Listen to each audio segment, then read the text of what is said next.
ئیسلامی لە سەنگەری سەپاندنی حیجابی ئیجباری پاشەکشەی پێدەکرێت. هێرشی مەغولاسایی گەشتی ئێرشاد و هێزە ئینتیزامی و لیباس شەخسیەکان بۆ سەر ژنانی ئازادپۆش کە لە 25 خاکە لێوەوە هاوکات لەگەڵ هێرشی موشەکی بۆ سەر ئیسرائیل دەستی پێکرد هەروە بەردەوامە.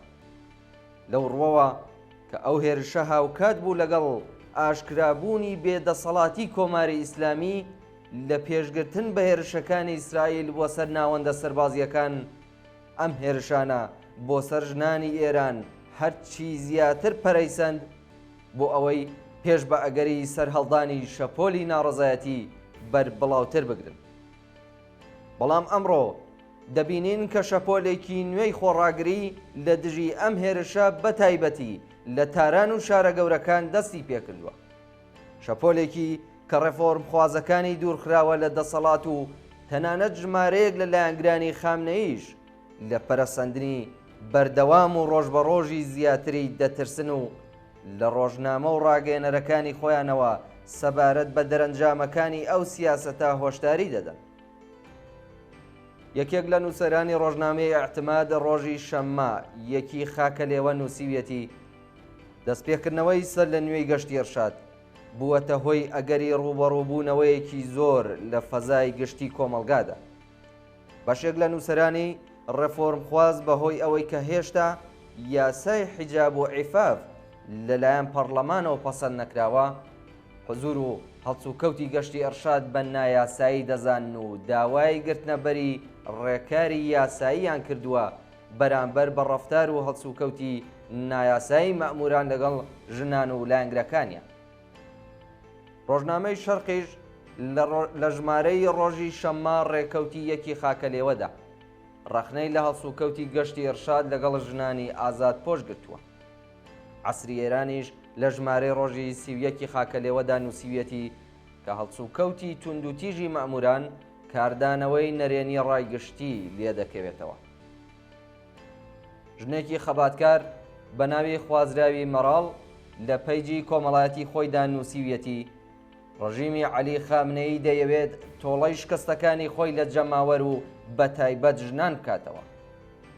لە هێرشەکەی سەر ئیسرائیلدا دەرکەوت کە هێز و تواناییە سەربازیەکەی چەندە لاوازە، ئێستا دەیەوێت ئەو شکستە سەر شۆڕانەی ئەوێ لێرە قەرەبوو بکاتەوە.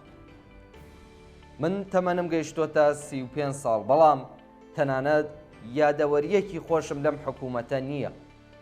نەدینەکەیم قبوڵە، نەباوەڕم بە ئاخوەندەکانی هەیە و نەبە یاسا و بڕیارە سیاسیەکانی. تەنانەت ئەگەر بە قیمەتی گیانیشم تەواو بێت حیجابی ئاخوەندی لەسەر ناکەم. بە کاربەرێکی تر نووسیویەتی کە بەهۆی بوونی مەئمور لە شەقامەکان بە کوچە و کۆڵانەکاندا هاتوچۆ دەکات، چونکە بەهۆی ئەوەوە دوکانەکان پلۆم دەکەن ناچێتە ناو هیچ دوکانێکەوە، بەڵام ناچێتە ژێرباری حیجابی ناچاریشەوە. ڕۆژی شەممە یەکی گوڵانی 1403 هەتاوی شۆڕای خانەنشینانی ئێران لە بەیاننامەیەکدا نووسی شەڕ لە دژی ژنان بە واتای ڕاگەیاندنی شەڕە لە دژی ژیان و ئازادی. لە بەشێک لە ڕاگەیاندنەکەدا هاتووە حکوومەتێکی کە بە ڕادەیەکی زۆر لە ژێر گوشاری جەماوەردایە و بوونی خۆی لە مەترسیدا دەبینێت بە پەنابردن بۆ سەرکەوت و توندوتیژی لە دژی ژنان هەوڵ دەدات ئەم گوشارە لەسەر خۆی کەم کاتەوە و ڕێگری بکات لە دروستبوونی کەلێن و دووبەرەکی زیاتر لە ناو ڕێزەکانیدا.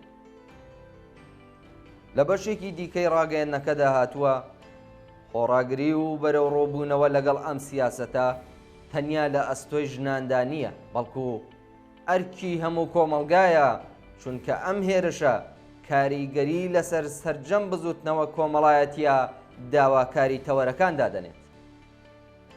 ناوەندی سەرەکی دەسەڵاتی کۆماری ئیسلامی لە دەرەوەی وڵات لەگەڵ دوژمنێکی وەک دەوڵەتی ئەمریکا و ئیسرائیل بەرەو ڕوەکە دەیانەوێت لەسەرەوە ڕژیم بە شێوەیەک ڕامکەن کە نەک هەر لە خوارەوە شۆڕش ڕوونەدات، بەڵکو خەڵک بە گۆڕانکاری لەسەرەوە لەلایەن دەوڵەتی ئەمریکا و بورژوازی ناوخۆییەوە ئومێدەوار بکەن ئەوان دەیانەوێت بە بێدەستبردن بۆ پێکهاتەی کۆماری ئیسلامی و ئابووری سەرمایەدارانەی کۆمەڵگا هەندێک گۆڕانکاری دیاریکراو لە حکوومەتدا پێک بێت. بۆ نمونە ئەوان پێیان وایە کە ئەگەر ئاخۆندەکان بگەڕێنەوە ناو مزگەوتەکان و حکوومەتێکی لیبراڵ بە ناوەڕۆکێکی ئیسلامی کراوەتر بهێننە سەرکار، جەماوەری ناڕازی دەستە ناو ماڵەکانیان. ڕەخنەی یاسایانەی ڕفڕم خوازەکان و بەشێک لە بناژۆ خوازان و دەربڕینی ناڕەزایەتی لەلایەن چین و توێژەکانی بۆرژوازیەوە بەرامبەر بە ڕەفتاری دژە ئینسانی مەئمورانی گەشتی ڕشادیش هەر بەم ئاراستەیەدا هەڵسەنگانی بۆ دەکرێت. بەڵام ناڕەزایەتی جەماوەرێکی کەلانی کەم لە بەفرامباری 1396 هەتاوی بەملاوە نەک هەر شەرعیەتی ڕژیمی کۆماری ئیسلامی بەڵکو دەسەڵاتەکەشیان بردووەتە ژێر پرسیار و جەماوەرێکی کە خوڵقێنەری شۆڕشی ژینان گەلێک لە وردە گلەی لیبراڵەکانی ناوخۆ ئەولاترە کە چاوەڕوانی ئەوەن پرۆژە یاسایی حیجاب و عیفاف لە مەجلیسی ئیسلامیدا پەسەند بکرێت. بێگومان ژنان و پیاوانی ئازادی خواز و بەرابەری تەڵاب شان بە شانی یەکتر لەم سەنگەرەشدا پاشەکشە بە ڕژیمی ئیسلامی دەکەن و هەرچی زیاتر ڕسوای دەکەن و ئەم نەبەردا لە سەرجەم بوارەکاندا تا ڕووخانی شۆڕژگێڕانەی کۆماری ئیسلامی هەروە بەردەوام دەبێت.